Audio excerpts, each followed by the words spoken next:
하이, 한량입니다. 10월 26일 장 마감 시황입니다. 힘든 시장 매매하시느라 고생하셨습니다.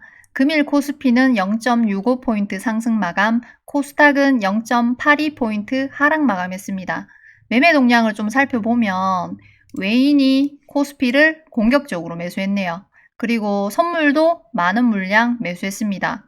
내일 또 그대로 홀랑 다 팔아먹을라나 모르겠네요. 진짜 믿음이 안 가는 코쟁이들입니다. 지수가 힘이 없으니까 시장에 매매할 종목이 잘 안 보이는 것 같습니다. 위로 치고 올라갈 확률이 높을 것 같은 분봉 흐름 자리에서도 올렸다가 바로 물량 던져버리는 흐름을 보여주는 종목들이 많았습니다. 엊그제, 어제도 비슷한 패턴의 종목들이 많았는데 오늘은 더 심했던 것 같네요. 오늘 장중에 매매하신 분들은 아니 외인이 코스피를 이렇게 매수하는데 왜 내 종목은 안 가노? 도대체 언놈이 오르고 있노? 이런 느낌을 받으셨나요? 저만 그런가? 눈치채신 분들도 있겠지만 오늘은 삼성전자랑 LG에너지솔루션, 현대두산인프라코어 같은 대형주 위주로 수급이 몰려서 중소형주들은 외인 수급의 영향을 받은 종목이 별로 없었던 것 같습니다. 오늘 지수 차트를 보면 코스피랑 코스닥이 디커플링 비스무리한 움직임이 나왔네요. 코스닥은 내일 22평선 이탈도 생각해 둬야 할 것 같습니다. 분봉 차트를 보시면 코스피는 전 고점들의 지지를 받고 있는 모습입니다. 이쁜 흐름이네요. 코스닥은 반대로 오늘 지지 라인을 이탈하면서 앞으로 저 구간이 저항으로 작용될 가능성이 커졌습니다.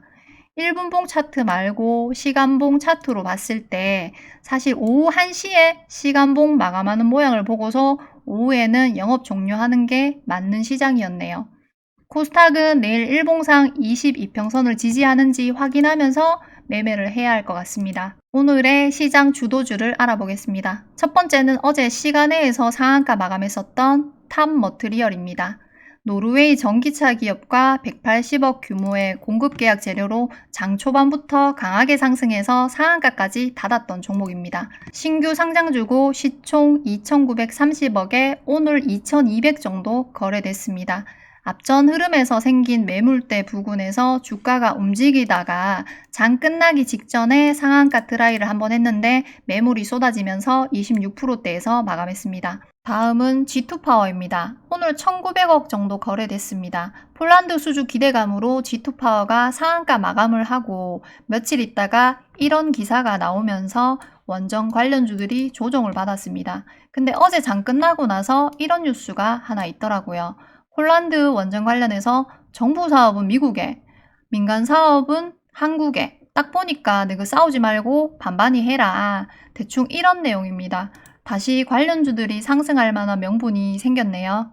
그리고 오늘 새벽에 이런 기사도 나왔습니다. 장 시작하자마자 G2파워가 눌림도 없이 강한 상승이 나왔습니다. 장중에 16%까지 상승했다가 힘이 빠지면서 10시부터 조정을 받는 흐름을 보이며 마감했습니다. 한신기계는 G2파워만큼 힘있는 움직임을 보여주지는 않았습니다.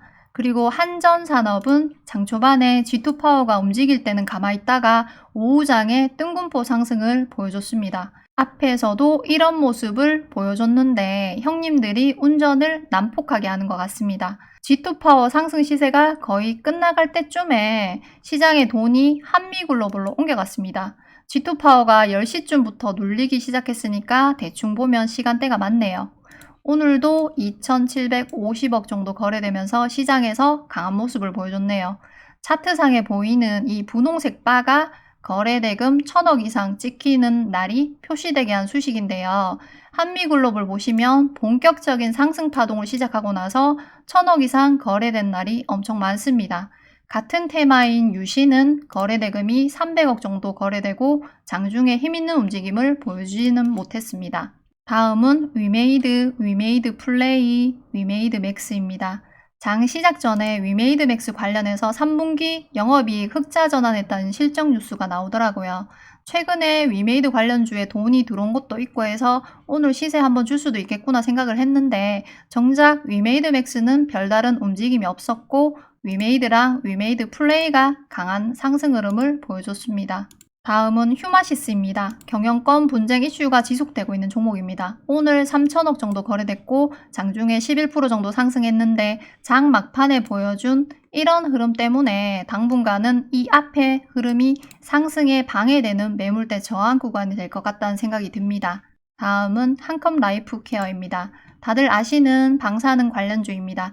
러시아 우크라이나 전쟁에서 핵무기 사용에 따른 방독면 수혜 기대감으로 한컴라이프케어가 오늘 강한 모습을 보여줬습니다. 장 초반부터 상승해서 앞에 쌓여있는 매물대 소화가 부담스러웠는지 오늘은 저항을 받아서 위로 돌파하지는 못하고 마감했네요. 한컴라이프케어가 강하게 움직일 때 한창산업도 같이 강한 움직임을 보여줬습니다. 그리고 제 기준에는 오후장에 대성파인텍이랑 현우산업 말고는 특별히 눈에 띄는 종목은 없었네요. 마그나가 미국 현지에 공장을 건설한다고 해서 LG전자랑 마그나가 합작으로 만든 법인의 부품을 납품하는 대성파인텍이랑 현우산업이 뜬금포 강한 상승을 보여줬습니다. 두 종목 다 변동성이 엄청 심했는데요. 현우산업은 거의 상한가 직전까지 올라갔다가 윗골이 길게 달고 마감했습니다. 코스닥 흐름이 구려서 주도주다운 주도주들이 별로 없었던 시장이었던 것 같습니다. 내일 이벤트가 하나 있습니다. 윤석열 대통령이 회의를 생중계한다고 합니다. 내일은 장중에 실시간으로 대통령이 언급하는 관련 섹터들이 시장에서 반응할 수도 있겠네요. 미리 예상 테마들을 준비해 두는 것도 좋겠습니다. 얼마 전에 시정연설에서 반도체 투자에 대해서 언급하고 나서 반도체 섹터가 강한 모습을 보여주기도 했습니다. 그리고 이런 이벤트에서 단골로 등장하는 재료 중에 저출산이 있습니다. 요즘 경기가 안 좋으니까 일자리 관련해서도 생각해 볼 필요도 있겠고 또 지금 부동산이 난리잖아요. 부동산 관련 언급이 있을 수도 있으니까 건설 관련주도 미리미리 흐름을 챙겨볼 필요가 있을 것 같습니다. 내일 비상경제회의가 시장에 영향을 주지 않을 수도 있습니다. 근데 지금 시장에 신선한 재료나 테마가 없으니까 짧게 시장에서 돈이 몰릴 수 있는 이벤트가 될 수도 있겠다는 개인적인 생각입니다. 내일도 안전매매하시기 바랍니다. 화이팅!